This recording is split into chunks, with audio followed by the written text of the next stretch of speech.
Good morning. My name is Chado. I'm the Executive Director of the Office of Emergency Management and Communications for the City of Chicago. For more than a year, the City of Chicago has held hundreds of meetings with 10 citywide committees and 23 United States Secret Service committees to plan for the Democratic National Convention in Chicago. OMC is coordinating public safety efforts for the DNC around the United Center, McCormick Place, and throughout the 237 square miles that make up the city. Our number one priority is public safety. Throughout the past year, OMC has been coordinating security and safety planning with the Secret Service, the Chicago Police Department, Chicago Fire Department, city agencies, as well as other partners and convention organizers to ensure the safety of all residents, visitors, and convention attendees. We have plans in place to handle the additional crowds and increased traffic citywide.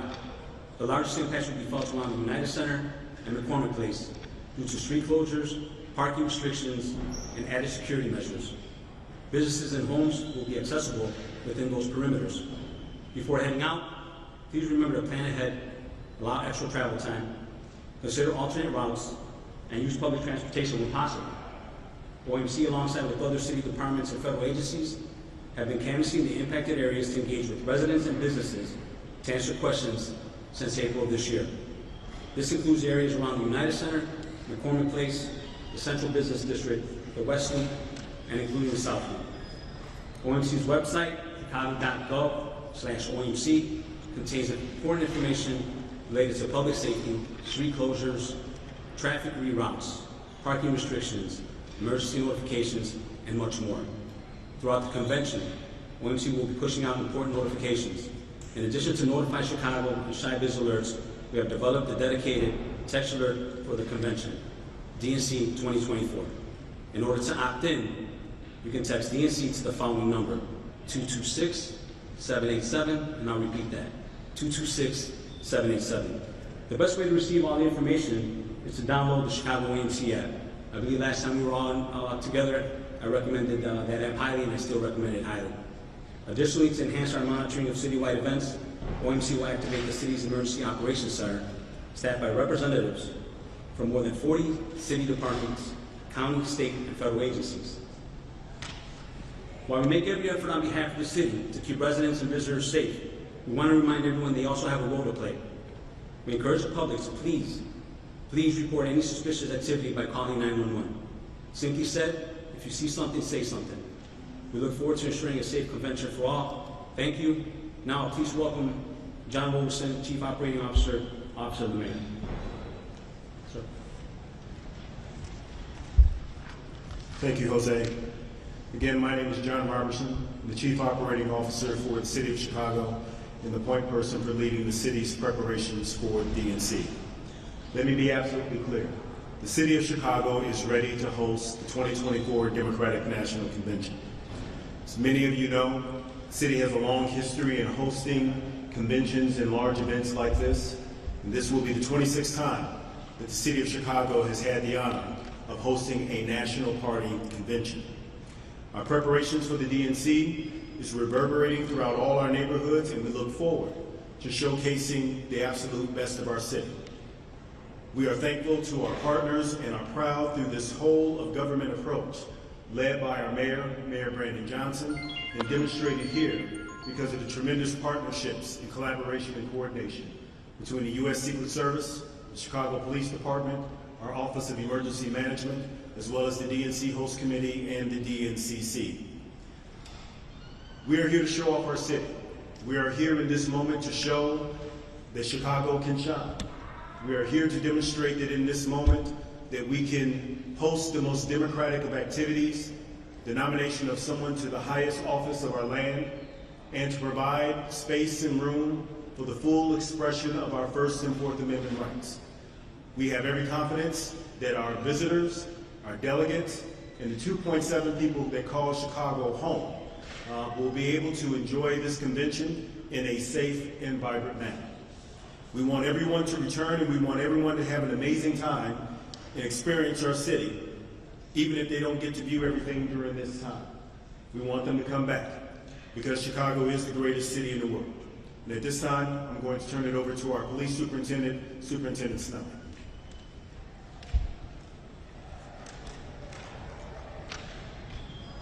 Thank you, sir. First of all, good morning and welcome everyone who's here. I'd like to thank Executive Director Jose Chado of OEMC for hosting this today. It is important to understand the partnership that has been going on for over a year with our training. A lot of discussion around the DNC has been around public safety. And our departments who are represented here shows that work, that our focus on public safety is at the forefront. We want to make sure that everyone who's coming to the city of Chicago, all of our residents, everyone who is participating are safe. This is our first priority. We want to make sure that we have a safe and successful Democratic National Convention. Oftentimes, it is forgotten that there was a Democratic Convention between 1968 and now. It was a success. Chicago Police Department does a great job of working through events like this, and this will be no different. I want to reassure everyone that we will have resources in every single neighborhood. So it's not forgotten that we have a city to protect. It's not just around the venues covering the Democratic National Convention. The Chicago Police Department will be in every single neighborhood protecting the neighborhoods. So we will not deplete resources from our neighborhoods to simply put in the area where the Democratic National Convention is being held.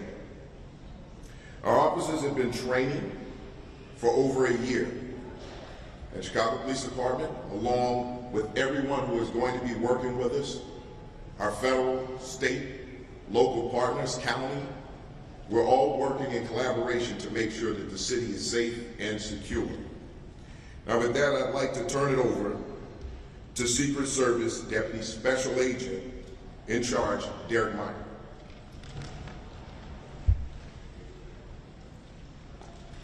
Thank you, Superintendent Snow. Thank you, Executive Director Chado. And thank you, Chief Operating Officer Robertson, and all of the other key leaders who are here today. I'm Derek Meyer, the Deputy Special Agent in charge of the United States Secret Service's Chicago Field Office. Less than a week from now, the nation's attention will focus on the great city of Chicago as it hosts the 2024 Democratic National Convention. Planning for this convention has been going on for well over a year.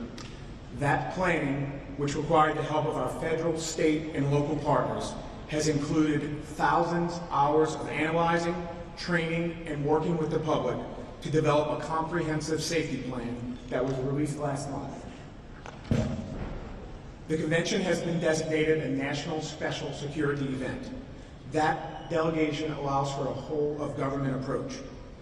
It means that the federal government has its full complement of resources and works with its state and local partners to ensure a safe and secure environment for residents, delegates, and the entire city of Chicago as the DNC opens on Monday.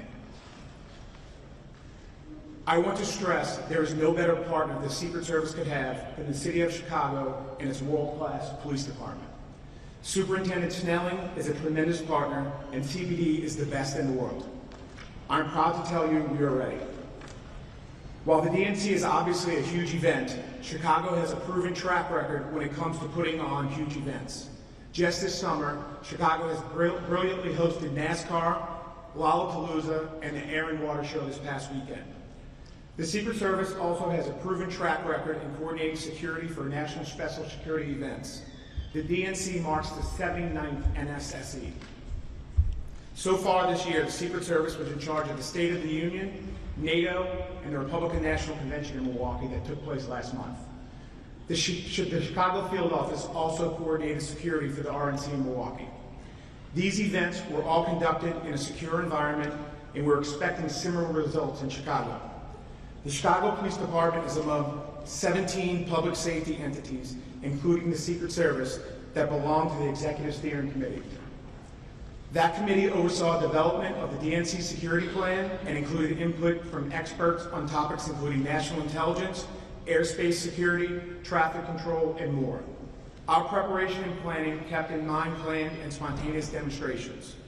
The Secret Service and our federal, state, and local partners respect every American's First Amendment right. Superintendent Snow and the Chicago Police Department are well equipped to handle protests and keep everyone safe.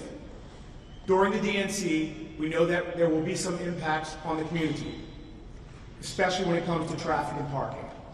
But the Secret Service and its partners have done our best to minimize those disruptions by working with community members throughout layers of public outreach for over the last year. I'm confident that our plan will provide a safe and secure environment during the DNC.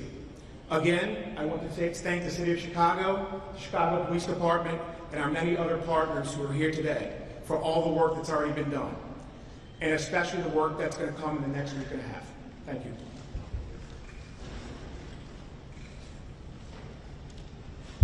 We're going to open this up for questions. To the special agent in charge, if you could come back to the podium. There are so many moving parts. There are so many moving parts, as you saw in Milwaukee, that we're seeing in Chicago. Of all of them, which one gives you the most pause? What's the singular question you'd like to have an answer to today that we can't know until next week? Well, nothing gives me a pause. I think just like we were in Milwaukee, we'll be very successful in Chicago. We have the greatest partners you could ask for, just like in Milwaukee. So I reiterate, nothing gives me a pause in this convention that's going to take place next week. You know, obviously, we want to make sure that the residents of Chicago and people who come to Chicago have a very enjoyable experience. I think, you know, there will be traffic delays. I think, but that's Chicago. We always have traffic delays in the city. But I reiterate, we want people to come out and enjoy this world-class city. Superintendent, can you talk about the protest routes and how protesters are worried that they will have so many people that the route that now has been designated by the judge or approved by the judge, by the city's route, will make it so that people could be spilling out into the community. The protesters are worried that there will be a quagmire, that they have so many protesters that it'll push them out into the community. They wanted a bigger space. The judge said no, so now they have that designated area. We're prepared for that. Again, you know, as a police department, we have to be fluid, right? So things are ever evolving, and as they evolve, we make necessary adjustments to accommodate that. That's not something that I'm really worried about right now. We know what we didn't want to do is tie up additional resources by prolonging a protest of that nature, but we will ensure as a police department that people who are protesting and exercising their First Amendment rights get the opportunity to do that. We will protect them, and we will protect the neighborhoods. Will you do a similar agreement with the protesters the way they did in Milwaukee, kind of a handshake agreement that you won't be arresting people as long as everything is? Well, here's what I'll tell you. We talk to organizers all the time, and we don't need an agreement that we're not going to arrest people if people are not committing crimes. If everybody is doing exactly what's expected of them and they're exercising their First Amendment rights, this isn't an arrest situation. We want people to exercise their First Amendment rights. We will protect them while they're doing that. But we will not guarantee someone that we're not going to make arrests if they start to act violently or commit crimes. Are there going to be any special security considerations around Union Park and Park number 578? That seems to be where a lot of the organized protest activity is going to take place. There is always a focus on locations where we know we have a large number of people who can gather. So again, we do have plans around that. These are things that we've looked at. We've actually worked along with other agencies, our federal partners, and any intelligence that we gather as we move along, we'll make adjustments there also. But we do have plans in place to make sure that that area is secure. Superintendent, good morning. Good Maybe morning. for you and for John. What is your message to those who live in this particular area, especially those businesses? Some have told us that they are concerned that if something does go awry, that they will be left out and that the safety priority will not be for their businesses. No, that's absolutely not true. The safety priority around the city is for everyone. And as I said before, it's not just about the venue of the Democratic National Convention. Obviously, we're going to secure that location, but we have areas around that are part of our neighborhood. These people are here. They will be here long after the Democratic National Convention is gone. They were here long before it'll be here, and we want to ensure that they're protected. So we have the resources to make sure that we protect all of these locations. Superintendent, can we, can you guys see me behind the camera? I just had a question about, sometimes the protesters can kind of move like the water and they can get into areas you're not anticipating. If protesters are able to get into the pedestrian area, or like the soft perimeter, I mean, are they going to be able to get right up to the fence, or how are you guys going to deal with that? Yeah, well, listen, they need to be within sight and sound of the location, right? And those locations are designated. We'll make sure that they get there. We want to make sure they get there safely. And again, we don't want to interfere with their First Amendment rights. We're going to make sure that we do that. We get them there safely, give them the opportunity to have their voices heard, be seen, and then hopefully when it's all over, everybody disperses safely, and we move on to the next thing. Superintendent, one of the apparent breakdowns from the events in Butler, Pennsylvania was a lack of visuals or blind spots that occurred at that incident. Can you talk about what role the pod cameras will play for the city of Chicago and how many of those have been under repair recently? So what I can tell you about the way the pod cameras are used, we use them all across the city in every district. So our ATC rooms, our area technology teams, along with our SDSC rooms in the district, we can look at every location, almost every location within the district where we know there's a possibility that something can come up. But what I can tell you is PSA is working on camera repairs and installations if necessary. So these installations have been going on for quite some time, and they continue to do that. Are there areas of under repair still, or areas of your concern? Well, that's across the city. And the locations that you're specifically talking about, we have security measures around those locations to ensure that we don't have a major incident like that occur. Superintendent, if I can follow up on that and just clarify, because you mentioned PSA, and I know it's kind of their bailiwick and not yours, but have you asked for, or has there been some coordination to put additional cameras up around the United Center to monitor areas where protesters may be going, or around the perimeter to help give you, eyes and ears, if you will, on locations that maybe you didn't have before? Well, like I said, I'm not going to go into every little detail about what's going on around that location. We have eyes and ears on everything that we possibly can in that location. And we're working with our federal partners to ensure that we don't have a major incident occur in that area. And if I can follow up, just a question for the Secret Service Representative, Mr. Meyer.